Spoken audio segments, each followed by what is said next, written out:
Good evening. It is so good to see everyone here today for this first episode of season 5 of Pain to Power. And I'm super excited. I have my guest here, and we are going to be talking about the journey of pain to power and healing. But before we get to it, I want to talk a little bit about just this idea. So tonight, I actually today got an opportunity to be with some women for Galentine's Day, which is new to me. But it was beautiful because it was all these women in community and healing. And we did this experience of having a sound bath by Marya, who's amazing. And I pulled a card, and each card had some, like a saying and a message about rest. And I love the one that I got, which says there are infinite ways to liberation. And I think about that often because right now we are in unprecedented times where everyone is looking for a space of respite and healing because everything is coming at us in intensity. Our anger is coming to the surface. We are frustrated. We feel out of the ability to change the things around us. And I really, truly believe that we are here because healing is a form of liberation. And the more that all of us put the time and the effort into healing ourselves, the better we are making our communities. So I am super excited to introduce my guest today. This is DevRock. He's a hip hop and spoken word artist from Baltimore, Maryland. All right, be more. And the author of Polish Your Piece, the producer and the host of the podcast Polish Your Piece, and the co-founder of Media and Rhythm Institute. Please welcome DevRock. You're far too kind. No, it's awesome. I'm really happy to have you here, Dev. Like this is beautiful. So today I had a Sunday of rest, but I'm curious to know you're a father. You got a nice, big, beautiful family. Tell me, are your Sundays usually restful or more active usually? It really depends. Sunday, my wife works, so I try to get as much done as I can. A typical Sunday in my house is I'm probably gonna cook breakfast when I get up. I got a couple of Bible studies that I conduct on Sunday. Um, and if it's football season, then I'm watching football all day long. And today was the first Sunday of not football season. So I didn't have much going on. I cleaned up my office today and I made a mistake and I opened the email and I wound up doing my business taxes and I sat down here for 5 hours today. I kind of ruffled my own feathers thinking about it. But on a normal Sunday, I'm a spiritually prepare for the week, try to get things in order for our family worship and the different studies that we had throughout the week. Might write a rhyme or two, might just immerse myself in watching a TV show or, doing something that I like to do by myself while I'm waiting for my wife to come home from work on a Sunday. So I Sundays off. love it. Yeah, go check out Polish Your Piece. We drop a prompt for y'all to write to every Sunday. Is that every Sunday? Every Okay. Sunday. We started 2 weeks ago. This week's prompt is they not like me. So I love that. I yeah, love that, right? And that's been the energy. A lot of people thinking about the Super Bowl from last week, and definitely the power of that halftime show with Kendrick Lamar. Um, so I appreciate you being here, and I love that your Sundays are usually family and faith, and it sounds like some relaxation. But that's the thing, right? Like pain to power is the idea that I think that in life we sometimes get to choose how things go, and sometimes we don't, right? right. So, I'm really glad though that you are with us tonight. And I feel that this journey of creating our power and recognizing where that pain lies in that process is such a personal one. So when you think about your own journey and how you frame this idea of turning pain into power, what does that mean to you? I love that. Um, First off, thank you for having me.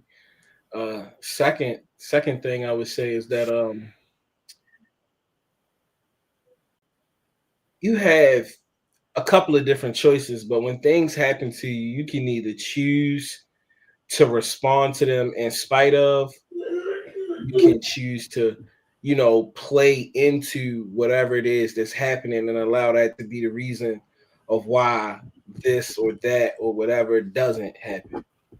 Um, a quote that I've heard maybe from the last 2 or 3 years, just so powerful, and now it's all over social media.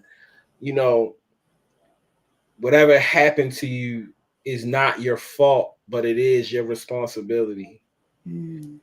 So, whatever the situation is, whatever you went through, whatever your trauma, you don't have to succumb to that. That doesn't, oh, I can't get this started because so and so did this to me, or I can't do that because so and so did that to me, or whatever the case may be. Like, it could just be fuel to where it is that you're trying to go or what you're trying to do. So, um, I definitely agree with, turning your pain to your power. I'm a, I come off as a very overconfident, arrogant, um, delusionally, outlandish dreams, delusional believer in myself and in my family. And that's because growing up, I always dealt with people telling me what I couldn't do, what I wasn't going to be, who I was supposed to be, who I wasn't supposed to be. For a large period of time in my life, I used to have long braids and plaits in my head. Mm. And I was real cute. I was too cute to the point where they used to always ask my grandmother, is that a boy or a girl? Like those types of thoughts and things. I was like, I could have either went inward and internalized that, or I Mm. do what I did and I acted crazy and said, I'm gonna be the greatest father ever. I want to be the greatest businessman ever. I want to do all All of right. these So things. at that young age, you were propelled by it. Yeah, immediately. Like I won't say what I Oh, used to do, but I used to respond badly to, is that a boy or a girl? I would be mad if my kids responded how I responded to that. So it definitely, was fuel, that pain to love power. it. The title for me is the fuel to do the things that you want to achieve. Mm. But you said it, right? It's a choice. So you chose to see your pain as your fuel to your power.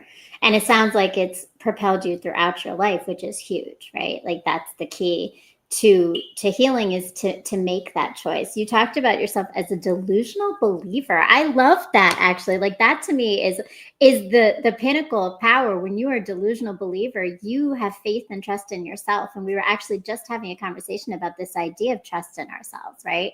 So tell me, growing up, you talked about your grandmother. Tell me a little bit about just those influences of as you were growing up, and little Dev. What was he like? What was life like? Beyond your delusional believing. What are some of the other things that you learned about yourself when you were younger? Yeah, no, my grandmother is a sweet lady. I would call her a sweet little lady, but she wasn't little to me. She was 10 feet tall. My grandmother loved me to pieces. Like she instilled in me.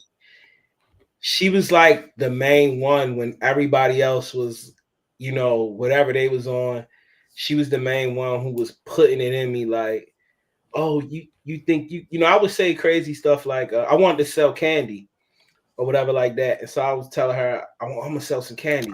I'm gonna be a millionaire for selling candy. And she was like, yup, come on, let's go to the store and get this candy. Like, you know, um, so my father, um, he was just a cool, smooth type of guy. I had, two uncles, a aunt, my grandfather.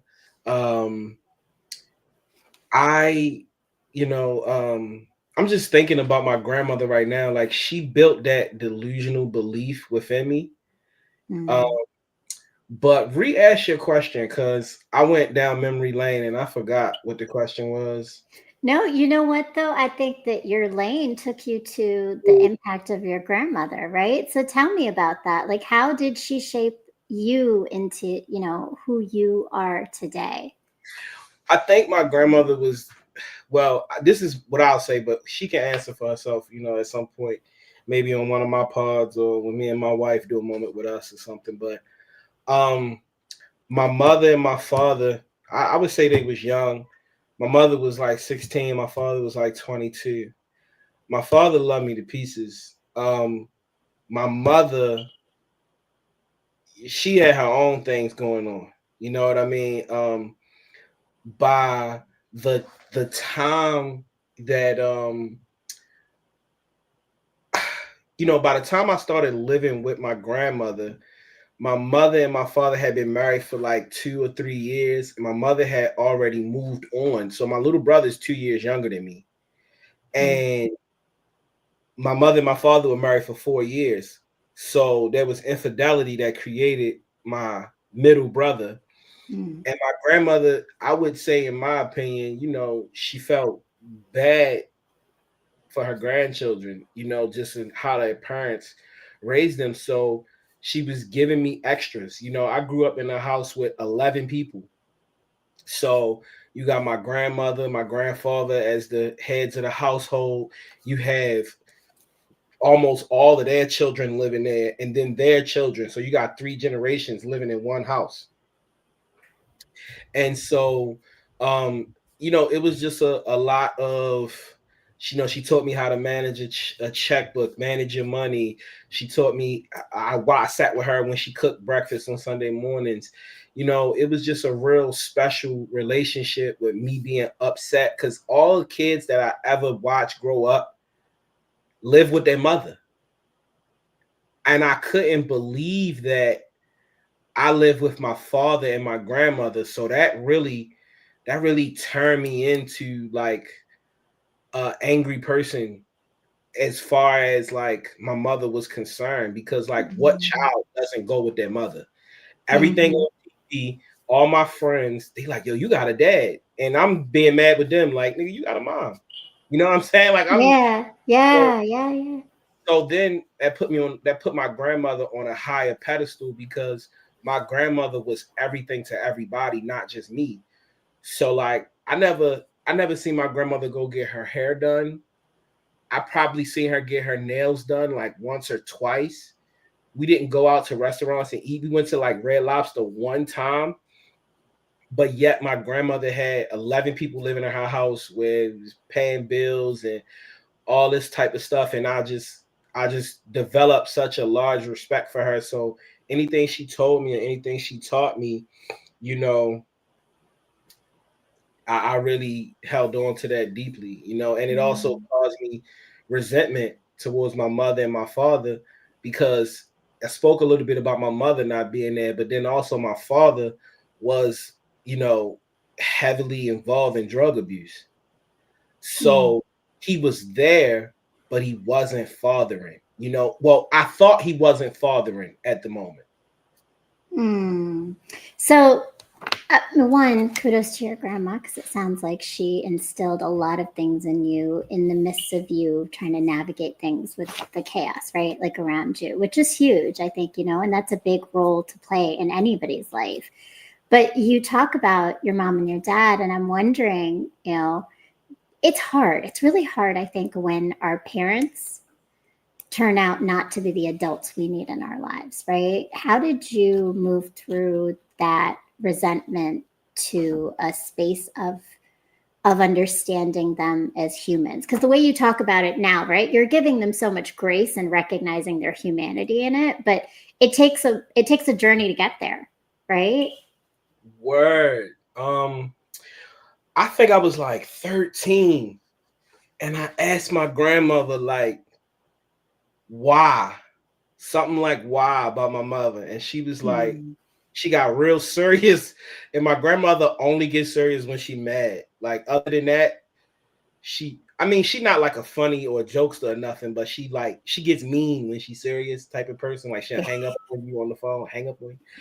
So she was like, "Don't you ever ask her why?" I'm like, "What you mean?" Mm. Like me and my grandmother talk about everything. So she's like, "Don't you ever ask her why?" I'm like, What you mean? Why wouldn't I ask her why? This is the same person who tell me I can't go to the grocery store with her at a certain point because I asked too many questions. My wife said that too. Like, you can't come with me because you ask me so many. Frustrate me. I'm getting this chicken because I'm getting it, and even if I have an answer, stop asking me anyway. My grandmother would let me go with her, just ask her 100 questions about everything, and she tell me, "Don't ask my mother why." And I was mad, but she explained it to me. She said, because what you're gonna do with the answer, you're not gonna like anything she says. Mm. And when she said that, I was like, yeah, that's pretty true. Like, I'm only asking why because I'm mad. So anything that she says, I'm gonna be upset, even if it's a great answer. Um, so then a couple of things happened. One, I looked at the quality of life of my little brothers. Two, I started to learn about I started to like learn about the world, like the crack epidemic. Uh I started to learn about teen pregnancy, poverty. As I started to learn about these things, I pretty much just started to be like, man, I'm not about to hold nothing over nobody head. Like Mm. when crack came out, because my father, I would assume like crack was my father's drug of choice. Um, he thought it was cool. My father was born in 66. So he at the party or doing whatever, and he just jumped into it. He don't know what I know now. Like, yo, crack is crate. Don't do Right. that. You Right. know? And then my mother was 16. Like, she lied to my father saying how old she was. And that's how they got in a relationship. And then young girls where she grew up in poverty, they just looking for drug dealers. And my father was a star football player and used to be muscle for drug dealers in his neighborhood. So she was hitting a lick and he was chasing a chick. And the next thing you know, they split. You know what I'm saying? So I was just like, I don't have no more beef. You know, when I went to college, I wrapped my head around it, learning about all of those, isms, schisms of society. And I just had a conversation with my mother, and I was just like, yo, let's have some sort of good type of relationship because I'm not beefing with you no more. Like, I'm not mad that you wasn't there. Let's do something better going forward. Because you're dealing with poverty, teen pregnancy, Mm. all of these different things. Like, what could I expect out of people who was growing up at that time? So, and then and when I said the quality of life of my brothers, my life to me, and I hope that they watch this one day. I should have sent it to them. I didn't even think about that. But They'll watch the rebroadcast. Sorry. yeah, I just looked at my life at that time, like I'm going to college or whatever, and I just looked at their values, their morals, what I know how to do, what I don't know how to do, that type of stuff. And I just said, man, my mother, she, it's a blessing to have been raised with my father and with my grandmother compared to my mother. Mm. And I say that in the nicest way possible. Like, Mm. I don't like nothing about her morals and values. So the way that my grandmother raised, like, what I'm gonna continue to be mad with her when I grew up to be a better person than if she had raised me. So she made a sacrifice, maybe, right? Like, and obviously, like, there's more to unpack, and I'm sure talk about over the years, right, to understand that. But that was for your benefit. It was for my benefit, but I promise you, when my mother says that my grandmother took me, I'm gonna let that story stand, and I'm gonna say my grandmother made the sacrifice. Mm. Because my grandmother wasn't allowing the foolishness to happen to her grandbaby. And my father is her oldest son. So would I be the oldest grandchild? No, I'm the second oldest. Yeah, I think my cousin Keontae is older than me. But anyway, I'm first boy. Back then people be real funny. And I was light skinned a little bit too. So they was really on some first boy. He light skinned with the chubby cheeks. We gotta protect him at all costs. Mm. I think that's what they was on. But I really appreciate the honesty and all of that, and the fact that, like, we're human and we're flawed, right? So it, even when we make flawed decisions that seem like they're bad, they may end up making the impact they need to, right? So like the universe aligned, and you got what you needed to become the man you are, right? And that's big, right? And Yeah. all of this is part of just your journey, right? So this all led you to becoming now, DevRock, and you're a writer, you're a hip hop artist. So tell me, like, this transition of where you realized that your voice was so powerful. Like, when did you realize that? And I do see we've got some friends in the chat. Before you answer that question, I just want to Hey honor our now. chat, honor our folks over here who are joining us. And thank you. And everybody who's here, please make sure you subscribe, hit the bell, hit the like, and leave us a comment of something that resonates with you. Happy season 5. Thank you, Logic and friends. M. Moore says, Yeah. DevRock. Yes, sir. Yes, sir. Thank you, M. Moore, for joining us. And Corey Bowman, thank you so much. My I baby. love it. We are fire for certain. Is that your daughter? Yeah, that's Yes. I my love wife. it. My wife watching too. She just texting me on the side. She keeping me straight. I love it. I love it. I love when family She is asking about supporting. this. Tell them this story, baby. I'm like, okay, got you. Look, we gonna have her on next time, okay? Peace, Yeah, I love it. Fiji. Peace, DevRock. Peace to you, Logic and friends. K Ray says, I'm here too. I love it. All All right. right. This is awesome. It is wonderful to have so many people. Please make sure, if you're in the chat, also hit us some questions, right? We're here for a conversation together. So, Dev, Yes. when did you discover your voice in writing and with words? This story is so long. It's so long, but we was talking about it in pre-production. I so first I give a shout out to Davon Love. Um, you should very very good friend of mine. He introduced me to Archie the Messenger and Lyrical the Lyricist, and they had a series of things writing for my life.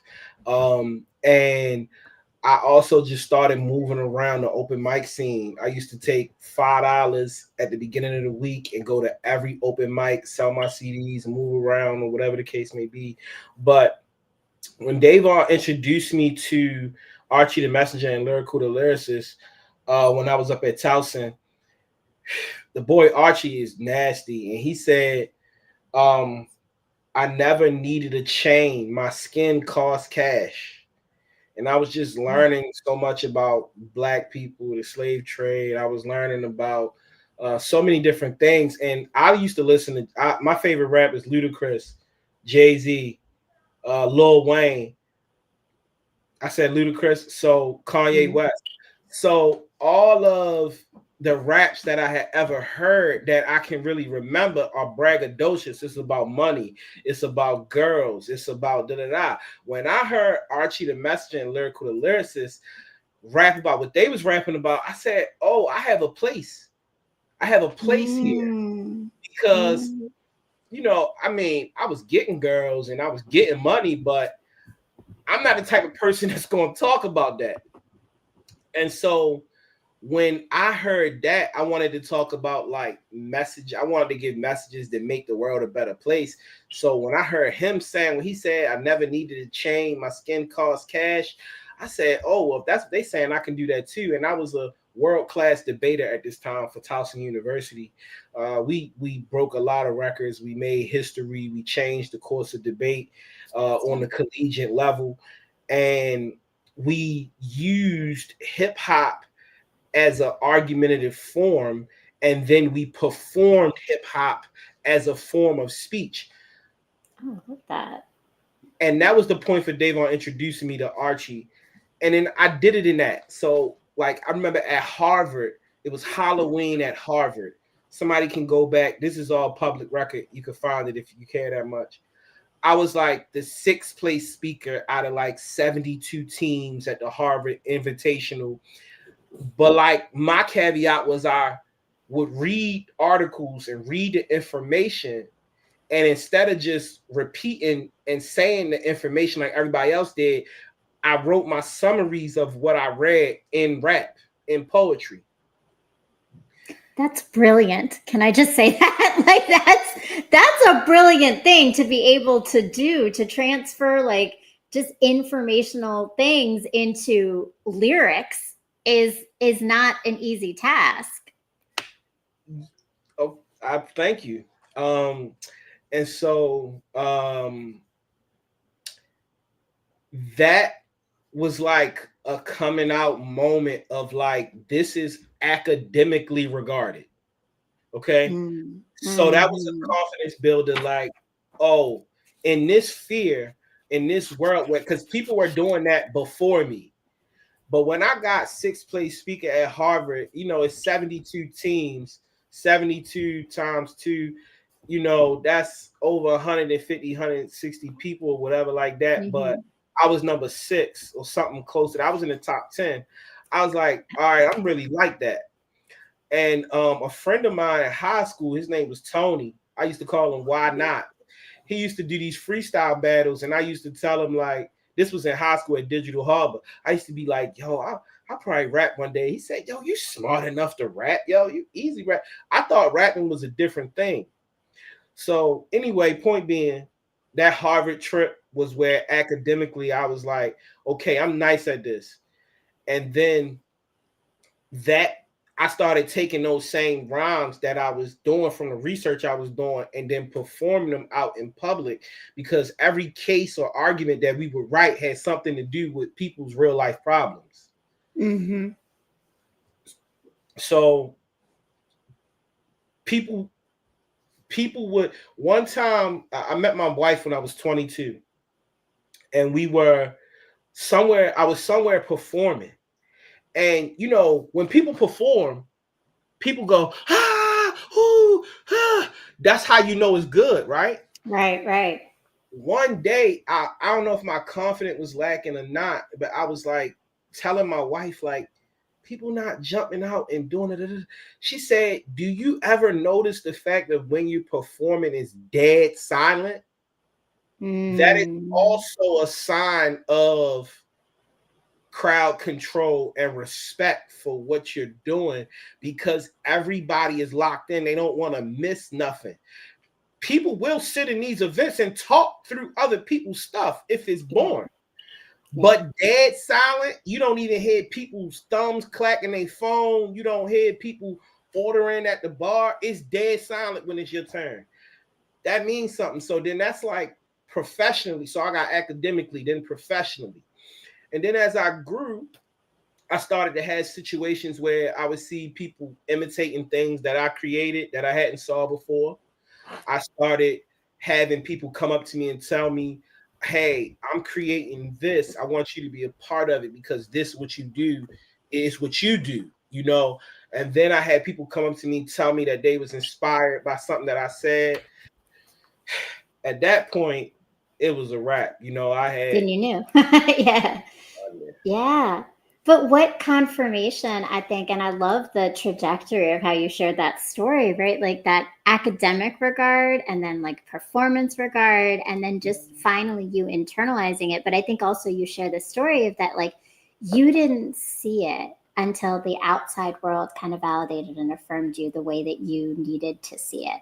So at what point from that of like I don't really see myself like this, did you fully own it? Because those are the pieces, right? But there's a moment where you see yourself and you're like, oh man, like, this is me. I'm this guy.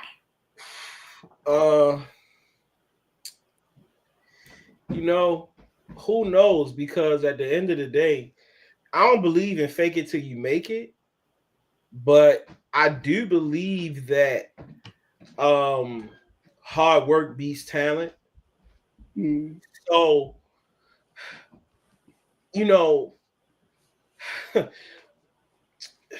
I just, at the moment, my first sight of success, like at Harvard or whatever, when that happened, nobody couldn't tell me after that I wasn't going to create a multi-million-dollar business from being an artist and hire families to make money and take care of themselves off of my pen. Nobody could tell me I wasn't going to do that.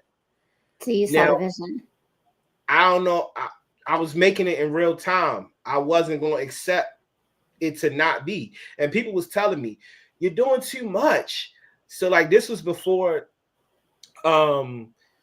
people knew, like this was before people knew how to access the internet so easily, right? Mm-hmm. I used to have a connection. Shout out my man Archie. He used to work for Larry Beck. And Archie, Archie passed away. Man, I love Archie, but he used to work for Larry Beck Company, and they printed trophies or whatever for the Baltimore Urban Debate League. Well, I was a program coordinator, so we had a relationship. Anyway, point being, he had the catalogs. So anything you think about putting your name or your brand on, I could get through Archie. So because of that, Loyola University, or you wanted to get some Brown Girl Interrupting t-shirts, people wasn't as hip to just going on the internet and finding this. Right. Well, I had that relationship. I would just scour the internet and sell people bulk t-shirts. In my mind, I'm getting ready to make $1 million selling bulk t-shirts because I know something that most people don't know. So I'm out of here. And it would take nothing to, I mean, the only thing would stop me is if I decided not to do it.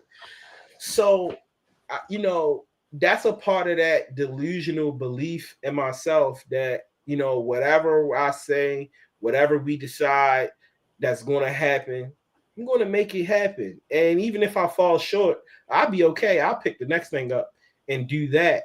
But I got to believe that I'm going to get the 10 because that's the way, they used to say this all the time when we were kids. Shoot for the stars and land on the moon, right? Mm-hmm. Mm-hmm. Yeah, I was about that. I'm still about that right now. I mean, but that's the power of mindset you just said, right? And it's a combination of delusional belief in yourself and that mindset, but hard work. And you put both of those together, and here you are in a place where your visions become your reality, right? Like that's the key. And in all of this, though, there's also been healing, right? Like you've come to places where you've understand yourself better, right?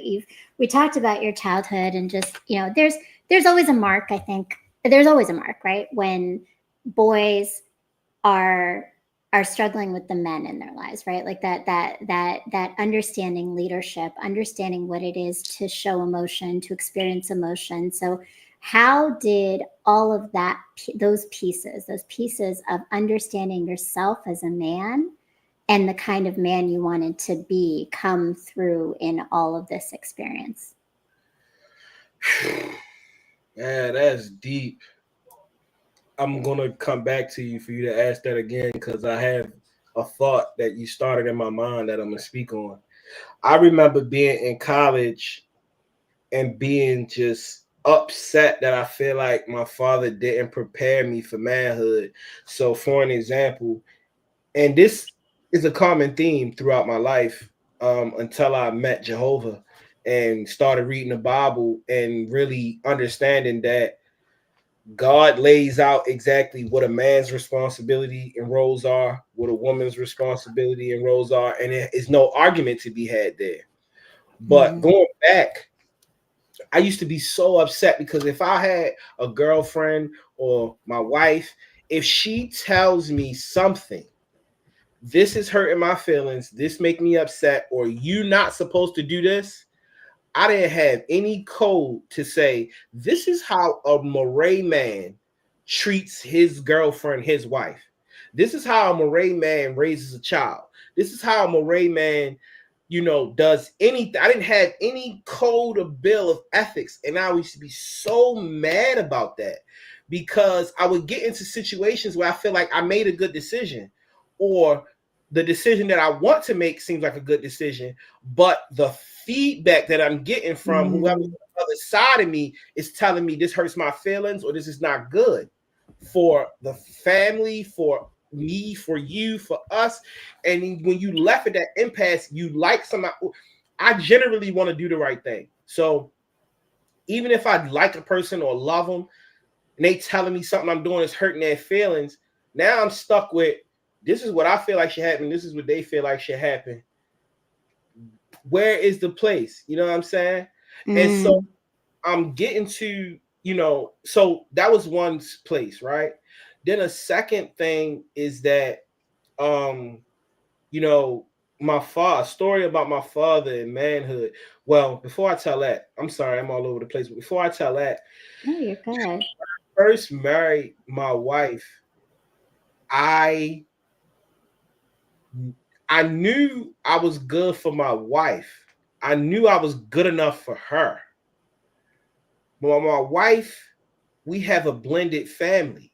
So she had already started her family. She was already raising children. She was already successful.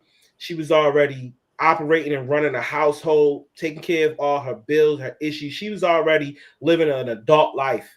And I was about Mm-hmm. to graduate college. I was taking care of like other adults that were my friends that lived in my house, like bachelor pad type situation. Mm-hmm.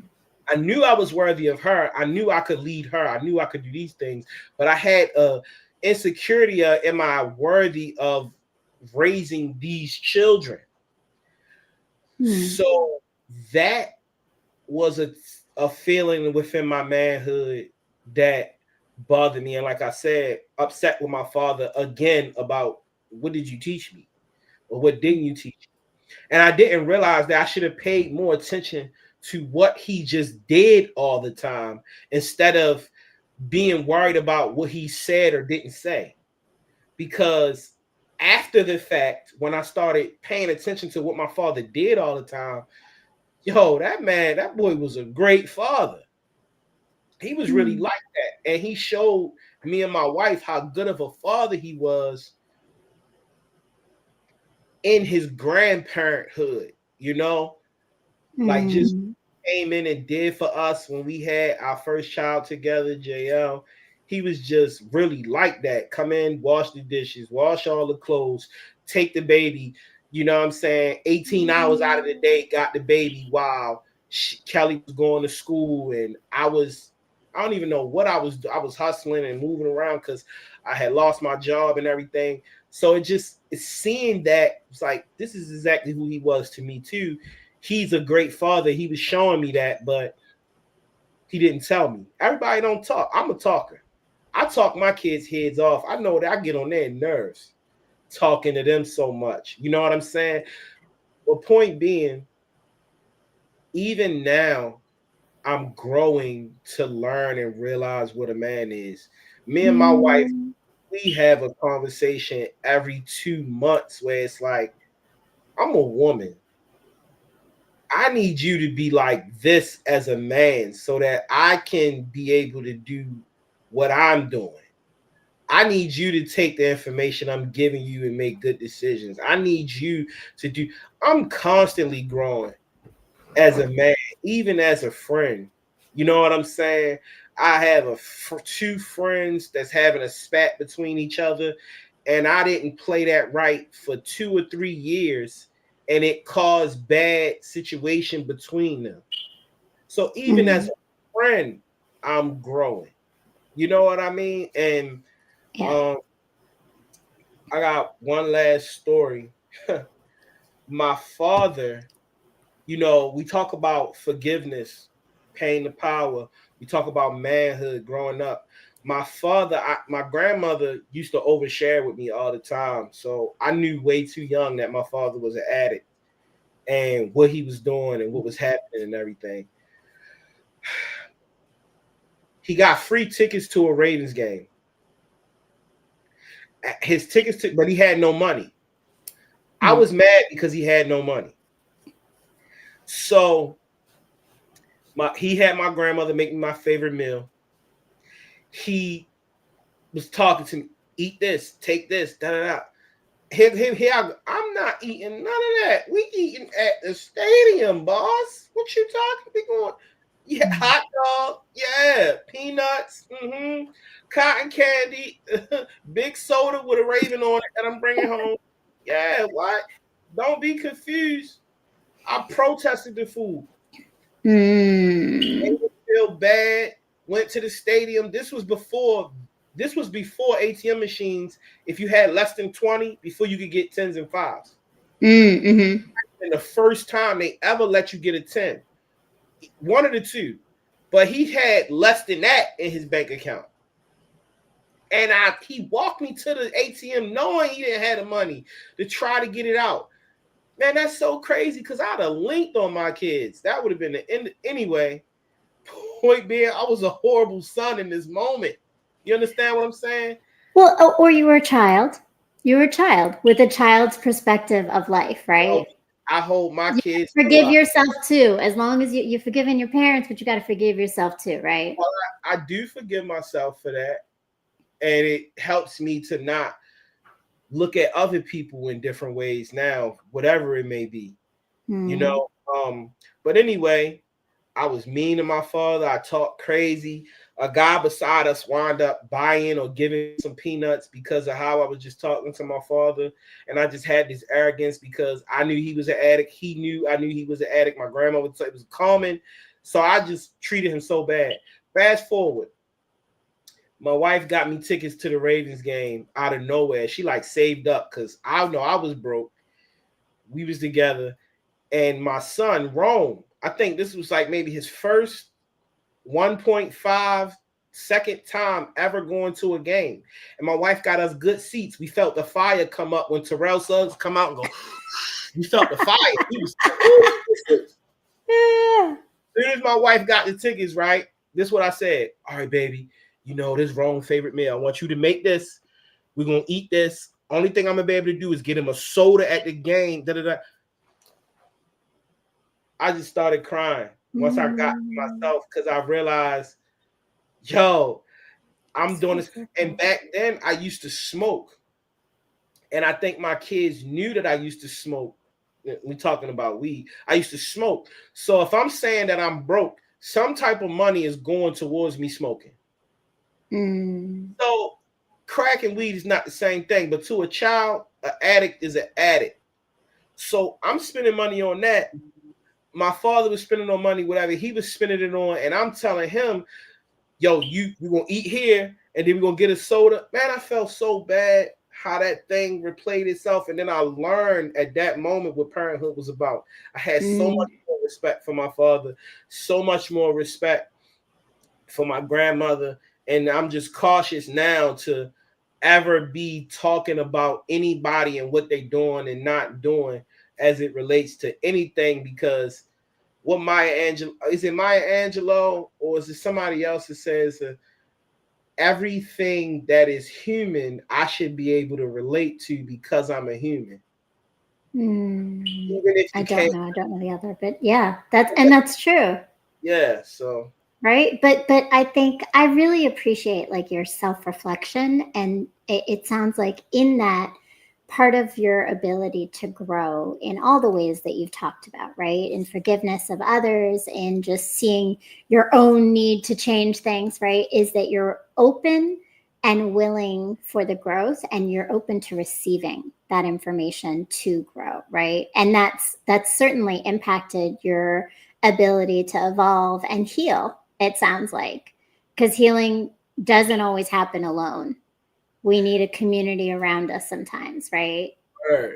And just based off of your pod and what you do, like if you I mean when we met at MRI, what attracted you to me to make you think that I would be good on this pod?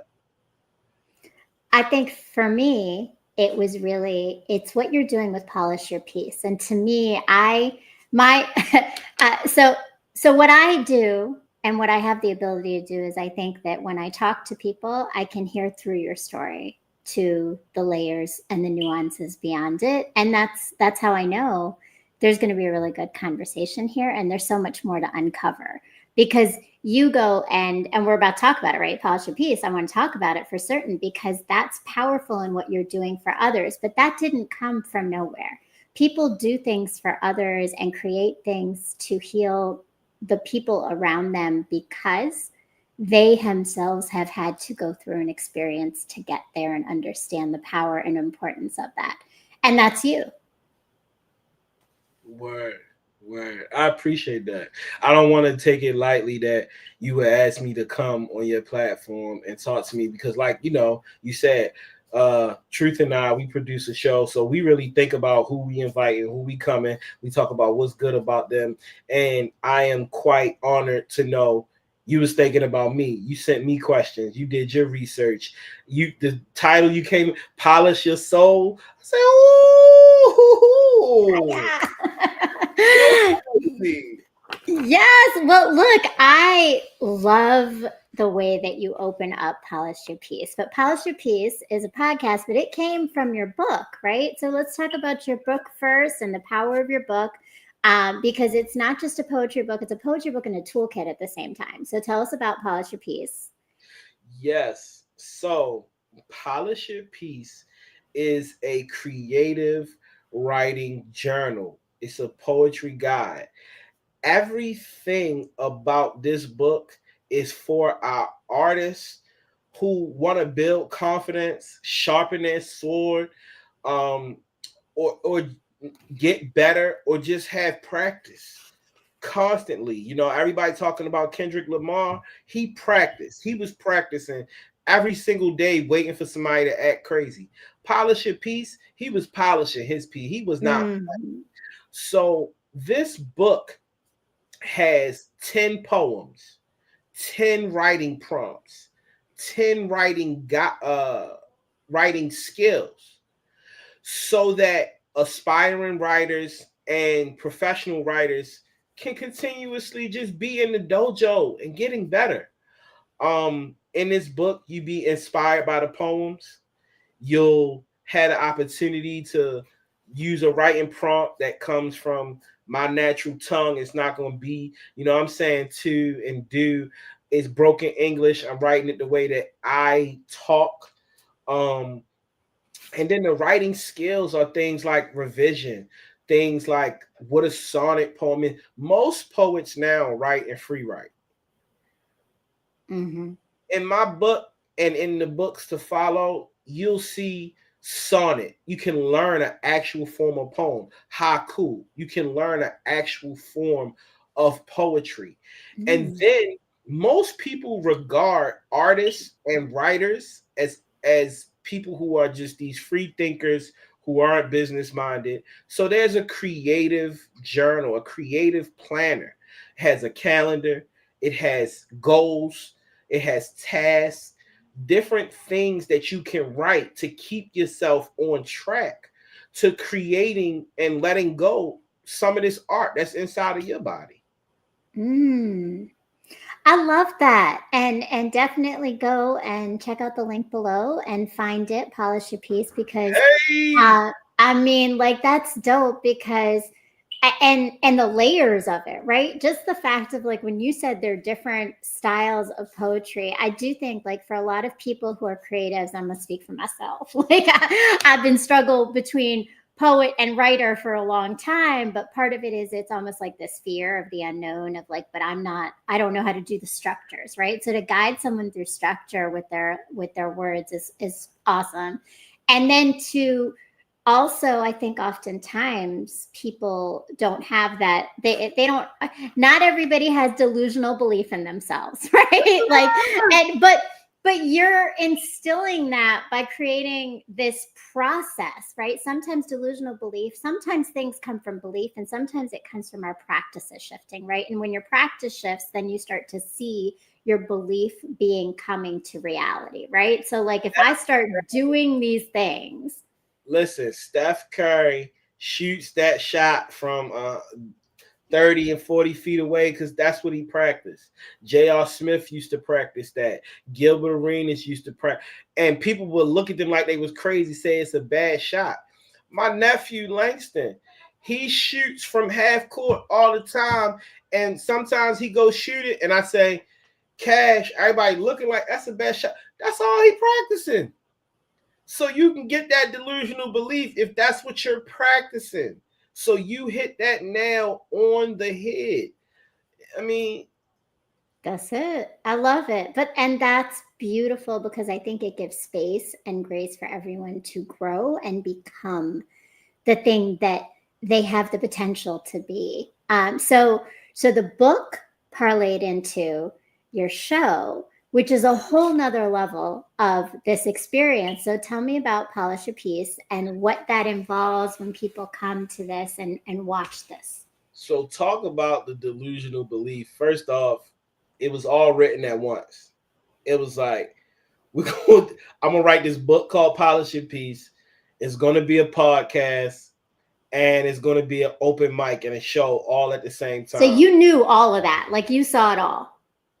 That was the plan. It was a wild plan, but that was the plan. So I love a good wild plan. I'm that woman, so no worries.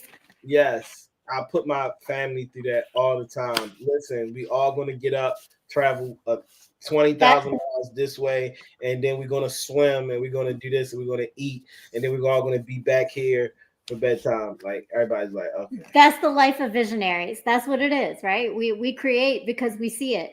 Everybody else right, may not see it until they see it, but they see it. We see it. yeah. So give a shout out first to my wife because when I had first really, I had just been misled about who God was my whole life. Hmm. I learned some things that was true about God, but I was mostly misled. My wife introduced me into the truth. And as I was just learning and understanding, what God expected of me and who I was supposed to be in the moments of integrity, I decided to stop writing and stop performing more than writing Hmm. because my writing was based in saving the world as it exists. And in learning the truth, I then understood that we individually can't save the world. So, like when we hear the Lord's Prayer, thy kingdom come, your will be done on earth as it is in heaven. That's when poverty will end. That's when racism will end. That's when the world will be fixed. Little old me can't go and whack around and do all this work and fight these big machines and machinations. And most of my writing was based in that. Hmm. So having said that, I was like, I didn't want to share anything I was doing anymore. And my wife was like, I wrote a song. It was like, I want to hear you spit. Like she's like, no, I fell in love with a poet and a rapper, sir. So it's really good, And so, I got back into it. I started to do differently and whatever like that. And then shout out to my business partner, Jimmy Thomas. He is a good friend of mine in this delusional winery, Hmm. it's just like, yo, what is you doing? Like, you should be doing this. Why you don't have 100 songs up? Why you don't have 40 poems up and this and that? And in my team at the Media Rhythm Institute, everybody just worked with me. Like we were trying to grow the YouTube channel and all of these different things. So between my wife getting me back into writing and performing, and Jimmy telling me what needs to happen, and then Kepra and Tiff being like, let's grow the YouTube channel. I was like, I'm gonna, write this book. I'm gonna put this podcast out to grow our YouTube channel, and then we have our space at 20 North Howard Street, and it's gonna go. And when I said I wanted to be a rapper and I wanted to start a multi-million-dollar business that helped all of these families, at some point it clicked in my mind that I'm trying to struggle to be a rapper, and so are thousands of children. Hmm. So maybe I should take the things that I've learned in my journey. And you know what I want to do? I want to be that guy who played football in college and said, you know what, I didn't make it to the NFL, or I was in the NFL for 5 minutes, but I'm going to come back and I'm going to start a youth football league so I can make sure the next kid goes farther than me.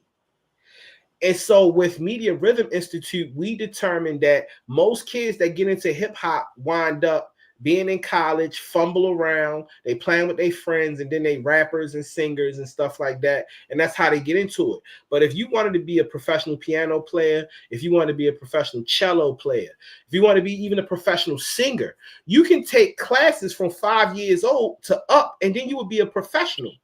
There is a road to being a professional musician in all of the genres and cultures besides hip hop.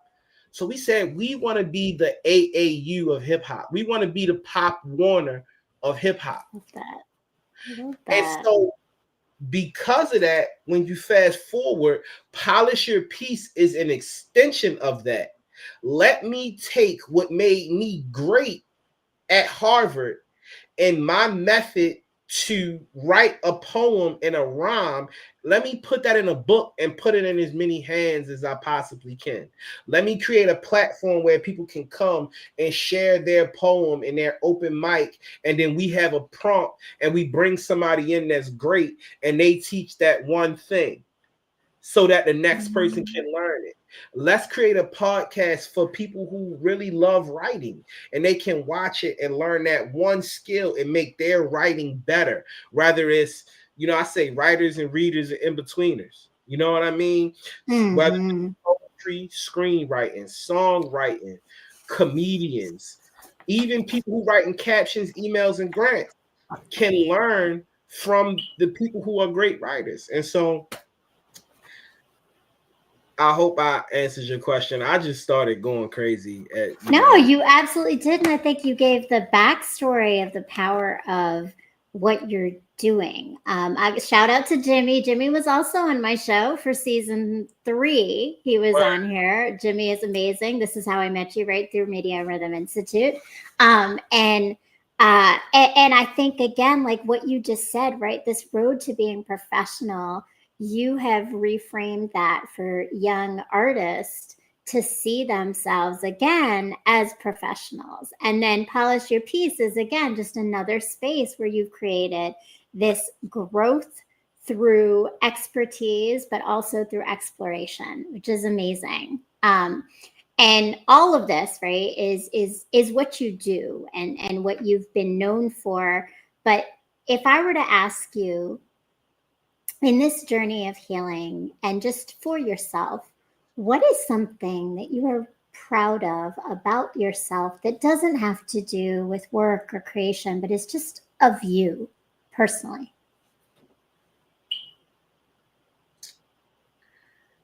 That I'm proud of?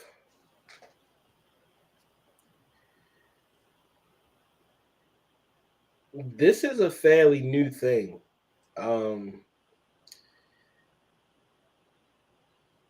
K Love, the poet, came and was at Polish Your Piece. And she did a poem about her father. Her father passed away. My father passed away too. I can't remember. I think it was 2021 or 2022, like February. My father passed away. Okay. Her father passed away recently, within the last 2 or 3 years. She did a poem or whatever, and she 3 of my daughters was at Polish Your Piece. Maybe it was 4. Maybe all of them were there, but 2 of them I could see at the moment. My youngest daughter, JL, is like obsessively in love with me. Like, she's just like, that is my baby. She's just like an outward nut about me or whatever. Mm-hmm. Like, she has picked a side. I can do no wrong with her. But like, I have great relationships with all of my girls. Like, they all my babies. Like, oh, I love them so bad. And I know they love me too. But K Love was like, raise your hand if you a daddy's girl. And, my production assistant that I was telling you about earlier, she was getting my stuff right and setting everything up. She loved me. So Corey was like sitting beside me and she's like filming the performance for her job. And she's like, raise your hand if you're a daddy's girl. She almost smacked me off the couch at the camera like this. And it really made me think back. I know that my oldest would say, if she really thought about it and broke it down to herself, she would say she's a daddy's girl to me. I know my nene would say she's a daddy's girl to me. She's spoiled like it. She act like it. And I know her husband can feel it, you know? So all four of my girls are daddy's girls. I think right now that was something that was like a new, I knew that, but since it's related to polish your piece and you asking the question and it's like something that just happened, I'm very proud of that. I'm very proud of that, you know, That's because beautiful. we have a blended family and children do not have to connect with a stepfather. A stepfather don't have to connect with the child. Um, Even beyond that, you know, all parents and all children don't just they love each other or whatever like that, but I'm just so proud. I'm proud of that. Especially because I had insecurities coming into it. I wanted to be enough for everybody. I wanted to be Mm. enough for everybody. And me and my daughter, Calais, we had a crazy moment when she got married. I think she, in March, she'll have been married for 2 years. And we did the daddy daughter dance. And we like took everybody to pieces and crying. She was crying. I was crying. I didn't even know it was going to be all that. But everybody was a mess. Kayla, Mm. oh my goodness, Kayla, me and Kayla started this whole thing off because I actually knew my oldest daughter before I knew my wife. And that's kind of how me and my wife met. And then Corey is like with me all the time. We go running, we work out, you know. She's And I have production.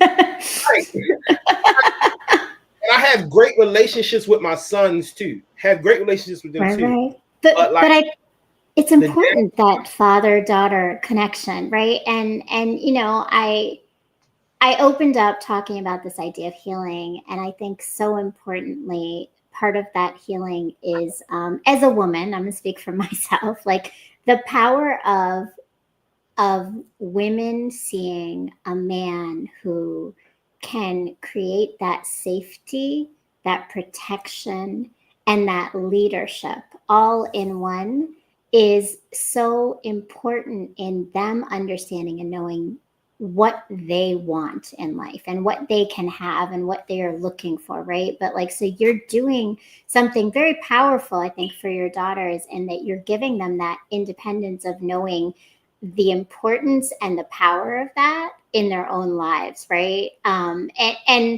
I do believe that healing is a choice. And I think, this kind of leads me to my next question, because if you were to say, that, I came off a Galentine's Day today, right? I'm gonna say men were not in the most positive of conversation, right? Because there are just a lot of people, and I swear this is what I believe, is that it's the lack of healing, the lack of self-reflection, the lack of awareness of self is causing damage in people connecting in authentic ways with each other and being true to others, and there's harm going on. So if you were to talk about, you know give some advice to a guy right now, someone who is in this healing space, someone who is trying to figure out where they are in understanding themselves as a man and being better men out there, what do you think is some advice you could give? oh my goodness, I'm not qualified.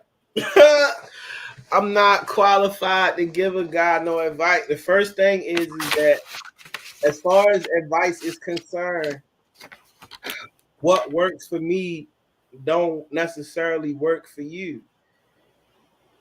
I have a prayer that I've been saying for the last like 20 days. It's help me be the best husband to my wife. Mm. Because you know what I mean? Like what my daughter needs as a husband is not the same thing as what my wife needs. But the best advice that I'm gonna give, and this is going to a lot of people, this may seem like a fall down, like a let off, like anticlimactic. Yo, read that book of Ephesians. That book of Ephesians in the Bible is going to tell you as a husband what exactly you supposed to do. It's going to tell you as a wife exactly what you supposed to expect. Read that book of Proverbs. The book of Proverbs is Solomon, King David's son, talking to all young men. Solomon is talking to his son and all young men and saying, this is how you be a man. If you really want to figure out the answer, that's my best answer, is to tell you to read that proverb. That's what I got for you, because I'm still reading it. Me and my man Chaz, I seen him jump in the chat. Yeah, Chaz, yeah. Okay, right. My son Kyle, we just did Proverbs 16 today, and we do it like every other week or something like that. We read one of the books and we all go around and share a scripture based on what we feeling like is, what we wanted to show each other that we learned. That's gonna be my best answer, because my mother, how she treated me hurt me so bad that women are a soft spot in my heart. Feeling like I'm being taken advantage of, feeling like I'm not being loved the way I'm supposed to be loved. I need a hug. I need a kiss. She wasn't there to do all of that stuff. So everything about women is, I'm constantly still learning. And I've been married for 11 years. In September, I'll be married for 12 years. I'm still figuring out my wife. I'm still figuring out how to be a good man in all of the different ways. And that's what it should be. Right? Like that's what it should be. It should be that you've never come to the arrival of knowing it all, because none of us are, right? Like we're all figuring out ourselves. We're figuring out how to be the best for others. And it sounds like for you, spirituality is the big thing. Like faith has been your thing. And for my listeners and watchers, and everybody may not necessarily be that your spirituality is through Jehovah, but you have something that is your faith that can still drive you in looking and understanding to be the person that you want to be. Look, that's what I got from you. we not all scientists, right? Yeah. But all know certain chemicals, if you mix them, they're not good for you. Certain chemicals, if you mix them, they are good. So, just the same way that you'll read some of these science briefs and some of these, different things, you can go, and even if you don't believe in God or whatever, test the Bible out. Just read it like you would read any other historical document, because the information is clean. You want to see if something is good, test the fruit. So we have these experiments that scientists have done, and when we read it and we do those experiments and they come out exactly the way the experiments say, then we know that fruit is good off of that tree, right? Same exact way. It's just words in the book. Read that thing. Read it and see if you apply those morals to your relationship, and see how your girlfriend or your wife or your newly found person that you're talking to, how they treat you as a man. See how, if you feel better, how you acting. And if that fruit feel good, keep reading, keep changing, keep acting. Because shoot, I heard James, I used to be real big into Black Power and a whole bunch of things. I think James Baldwin said the most revolutionary thing that you can do as a Black man is raise a family. I find that to still be true, even though I don't believe in that ideology and theory and I don't practice it. It's still super revolutionary as a Black man to have 7 children and a wife, to have most of his children live still with him at home, and his children that don't live there love to come back home. And our house is a center and a catalyst and everything that me and my wife do, everybody gets to shoot off of that and do their own thing. That's powerful. That is revolutionary, because that is healing, and healing is liberation, and healing is revolutionary. And that's a full circle moment right from our conversation from the start of where we were. Thank you so much for sharing, for being here. Before we go, very quickly, if you can just let us know, where do we go to follow you? What's coming up next? Where do we need to be? Listen, y'all gonna check me out at DevRock MX. I heard somebody do this the other day. So I'm the most active on Instagram. So y'all can go there at DevRock MX. It's Devrick Murray on Facebook. But hit the link tree. Whatever link tree is /DevRock MX. Go there, check it out. Look, the work is not above me. It shouldn't be above you either. Go to DevRock, the brand, cop some merch, y'all. Buy a shirt, buy a hoodie, buy a Polish Your Piece book. It's all Polish Your Piece merch. So go on the website, devrockthebrand.com, buy a joint. February 27th, we at 20 North Howard Street for the February features. Open mic, the Truth the Poet. She came on as my co-host at Polish Your Piece. Yeah. Wonderful and a great producer. She and I are going to talk about how you can earn a feature in the poetry world. A lot of people are like, why don't I get booked? Because that's where the money come in. Why don't I get booked to be a feature? And, you know, that event on February 27th, you'll get a ticket. That's on Eventbrite. If you look up Media Rhythm Institute, and go on Instagram, Media Rhythm Institute spelled out, mri.studios, mri.studios.inc. Those are all the place. MX Love Hustle, at MX Love Hustle, if y'all want to find something.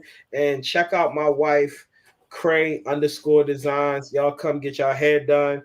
Come and book at Cray Beauty Professionals. I love it. New salon and event space open for you all to make all of your ideas happen. And, you know, I think you need to come there and shoot your pod too. It's beautiful there. I would love to. I've been there. MRI Studios is amazing. It's a beautiful space, and the energy is just so welcoming. So I will definitely be there.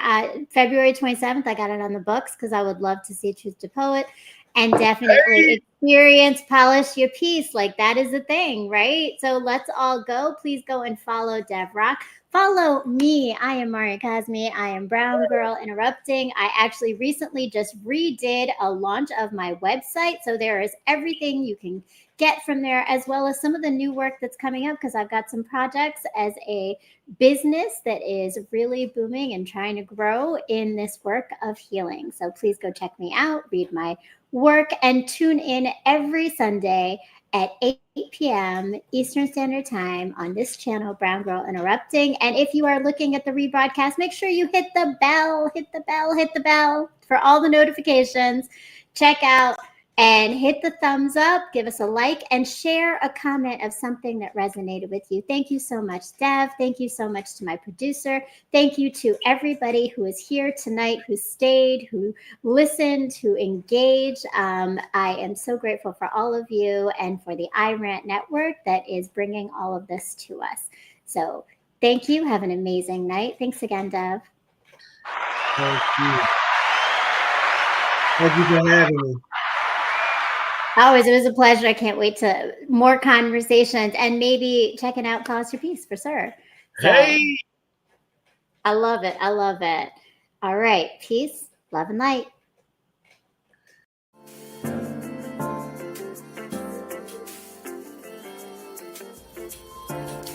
My world has slowly crumbled around me countless times, and every time I rebuild with the pieces I've been given to birth something so transformational and beautiful that no one else knew might exist before it was shown to them. These moments tend to coincide within my romantic path. The universe has been telling me to focus on the revolution and not romance. It has over time given me the tools, resilience, and light to turn my pain into power. And only now do I see that the key to this always resided in the love and knowing I had in myself, not from the external sources of family or men. The message I have been avoiding might be that my time in this world I had existed in was not to receive love, but to put it out there for others to see, feel, and heal through. Revolution before romance moves pain into power.